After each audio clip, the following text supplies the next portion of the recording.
TIL, a guide dog named Roselle, led a group of people including her blind owner down 78 flights of stairs before the North Tower collapsed on September 11.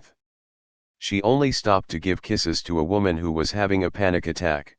Damn. Inspiring, terrifying and death-defying, cool dude and awesome dog. Did they survive?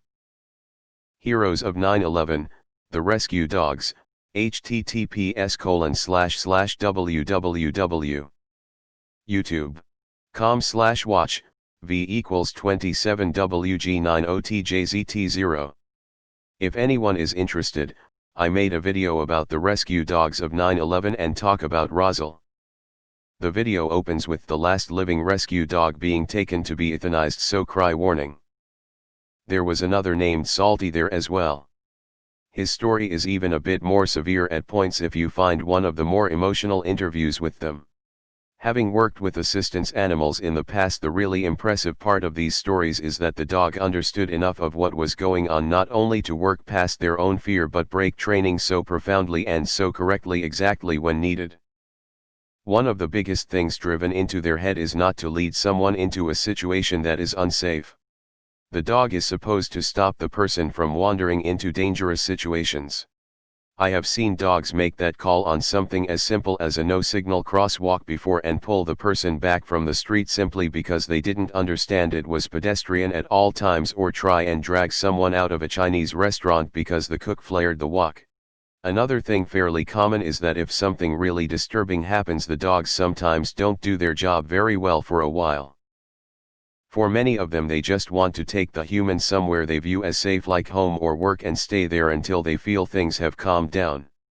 Same reason dogs die hiding in bedrooms and basements in house fires, and one of the reasons that you have to train assistance animals heavily about not going anywhere unsafe. So for this story to happen, you start with what for the dog would be an earthquake, then fumes, then smoke.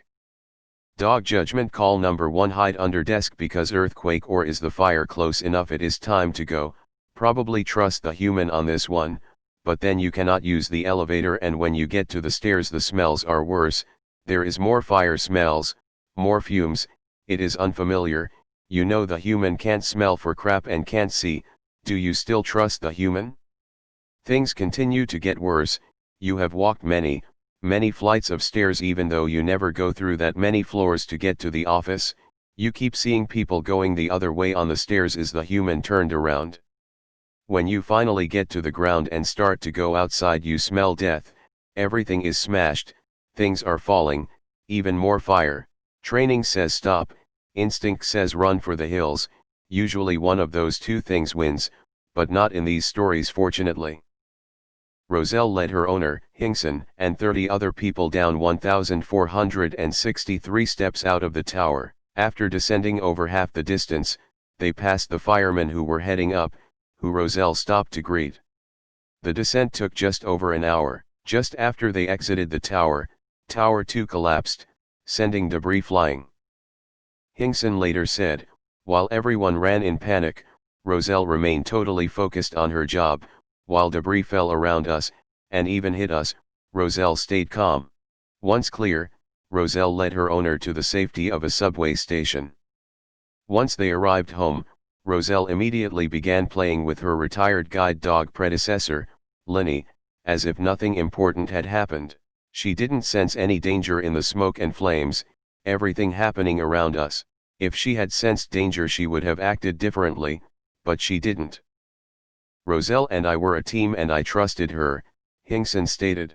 There's also the other dog named Salty. When the attacks occurred on Salty, the dog, and his owner, Omar Rivera, found themselves on the 71st floor. After refusing to leave Rivera's side, Salty and Rivera's supervisor, Donna Enright, led him to safety. About halfway down, a co-worker, trying to help, tried to take Salty's lead, but the dog refused to leave Rivera. Unfortunately, 7 dogs died as a result of the 9/11 attack. I worked with Roselle's owner, Mike Hinkson, just last year. He's a really awesome guy and that story is incredibly epic. You think the bond that sighted people have with dogs is incredible, but it doesn't even come close to touching the relationship a blind person has with their guide dog. Also, side note, when guide dogs are off duty, their harness is off, they pretty much always go into super puppy mode. They are some happy pups. This is love, https://thisislovepodcast.com/episode 20. Roselle and Michael did a really good episode on this a couple months back. Can we get a statue of this dog instead of some Confederate dickhead? As someone who never visited the WTC, can someone describe the stairwells and how a guide dog could help 78 people? Even if it was smoke-filled to 0% visibility. Stairs go in at most 2 directions, and I'd imagine that the down direction would be easy enough to find. I'm just not understanding what the dog actually did, unless there was a larger event leading to the finding of the stairs. This will probably get lost, but I was lucky enough to become close to Michael and got to meet Roselle a fair few times when I was a kid because my mother was part of Guide Dogs for the Blind. His story never ceased to amaze me.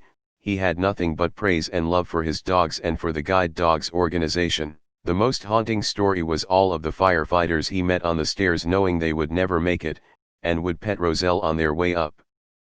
Michael went on to share his story and become a large reason for why guide dogs have become so well known and successful today. Currently listening to a podcast called This Is Love that has the whole story told by Michael, the blind man. Such an amazing story. Here it is, https://www.stitcher.com/s id equals 688366097 and autoplay equals 1.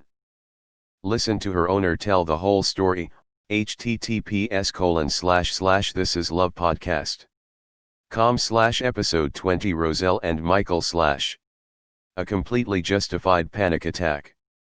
We don't fucking deserve dogs. I've been watching It's Me or the Dog Show and all the owners are clueless morons. Keeping a dog in a cage for 8 hours and not walking it and then wondering why you have an aggressive or misbehaved dog. People annoy me. We've never been and hopefully will never be in a 9/11 situation, but my dog never lets me cry by myself. He knows when I'm upset and always comforts me. Him's my hero. Based on the owner's own story, the dog did no such thing. Roselle assisted her owner, Michael, down the stairs. A large group of other people were also walking down the stairs at the same time. The stairwell had no debris and wasn't filled with smoke. In fact, Michael's co-worker probably did more to assist the group than Roselle. Dogs are amazing, but they aren't magical. Roselle was taught to do a job and she did it perfectly, but what she didn't do is specifically guide a group of people. Listen to his own words. https://thisislovepodcast.com/episode 20. Roselle and Michael / my heart wasn't ready for this fact. If that isn't a good dog, I don't know what is. I hope she got all the belly rubs and head pats. The only real saints in this world are dogs, dude. Another reason why we don't deserve dogs. Dogs are fucking awesome. Did the dog really lead them though? I mean, their stairs. All they have to do is go down, lol. Looks at dog. The bar has been set. Real. American. Hero. * good dog. Why is the link money? CNN.com. I feel like I don't want to click in this link. I'm not crying, you're crying. Good girl. There were a lot of amazing rescue and service dogs involved in 9/11. The one that breaks my heart the most is that the search and rescue dogs searching the rubble got depressed after a couple of days because there wasn't anyone to be found. So their handlers would lay down in it so the dogs could find them. Reading stuff like this, after my dog died just yesterday, makes me so glad that such beautiful companions exist.